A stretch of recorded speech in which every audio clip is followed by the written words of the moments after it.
নমস্কাৰ মই নীলোৎপল বৰা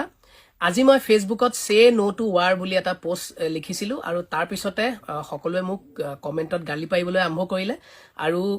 সকলোৰে মনোকষ্ট দেখি মোৰ খুব বেয়া লাগিছে আৰু গতিকে হে মই ভাবিলো মই কি ভাবি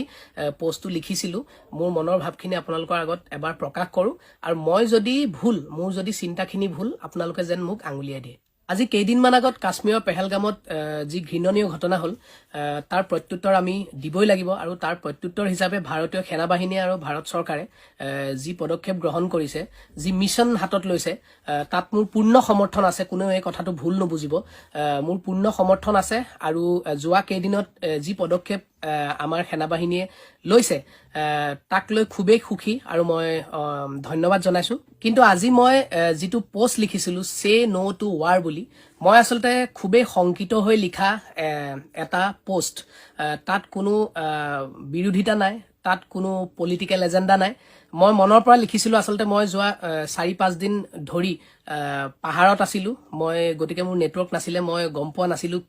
প্ৰতিদিনৰ বাতৰি আৰু মই আজি যেতিয়া পাহাৰৰ পৰা নামি আহিলো মই ফোনটো অন কৰাৰ পিছত যেতিয়া গোটে নিউজ বিলাক পঢ়িলো পঢ়াৰ পিছত মই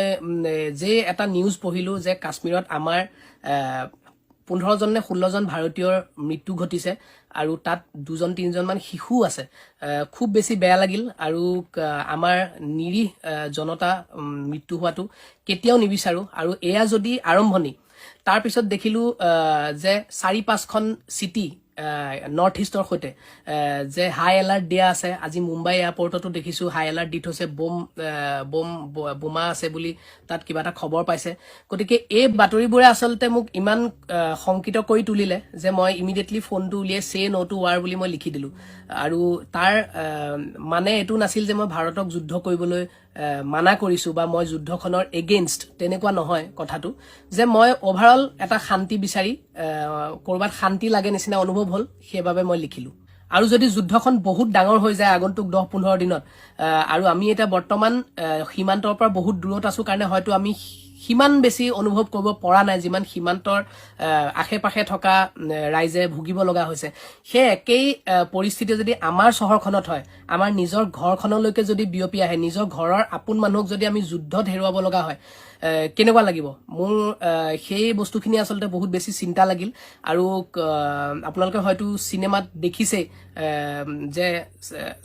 নিৰীহ লোকে